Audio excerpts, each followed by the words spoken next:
Here in Eswatini, people greet each other by saying, Sawubona, which means, I see you. And the response typically is Yebo, which means, yes, I see you. And I love that.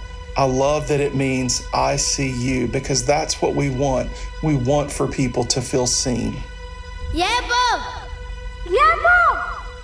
Yebo! In Eswatini, there's an enormous amount of problems. We're facing things like people that are starving to death every day, orphans that are being dumped and abandoned, people who are looking for jobs, and children who don't have an opportunity to learn because the education isn't available to them. What we are seeing these days are even the high rate of crime because their problems are not being attended to. That increases the burden on having a lot of children. They don't have food, they don't have parents. Because of the HIV and AIDS pandemic, wiping out a whole generation of parents. More than half of the total population is estimated to be an orphaned or vulnerable child. That's hard for us because we have to continue building schools and building homes to catch them.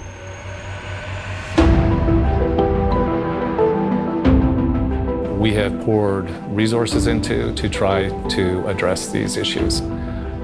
And we are, through Project Canaan and Heart for Africa.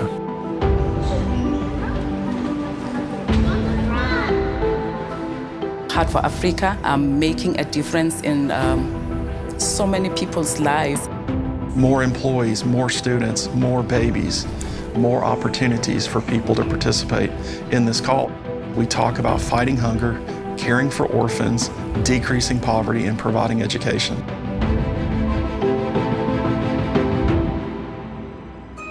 Our hunger initiative focuses on feeding orphans and vulnerable children around the country. Our goal is to make sure that they get a hot meal and a hard-boiled egg, which is the perfect protein, 7 days a week if we can. And with the 4,500 children that we feed, that might be the only meal they get any day and any week. Orphans become the representation of all of the things that are going on in the country. On average, a baby arrives here at Heart for Africa every 10 to 11 days. Sometimes we go out into the community 2, 3, 4 hours away and pick those children up and bring them back here. Sometimes we have social workers show up at our gates. And I've gotten to watch them grow up into children who have dreams now. That is what nourishes my heart. And being able to say yes to more babies that need a safe, loving home, that fires me up. We want to address poverty through employment because employment gives people a satisfaction, it gives them a purpose, it gives them the ability to supply their family members with the essentials that they need. On average, every Swazi that's employed here, it benefits 7 people at home. So we have now over 450 employees. You multiply that by 7, that makes a fairly large impact in the community.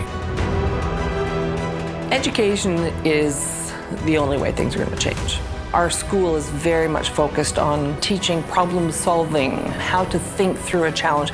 Then they will grow up and they can help solve the problems of Africa. We're an incubator for change. And so we've taken these children in, we're raising these children, we're giving them all of the tools that we would give our own children to be successful.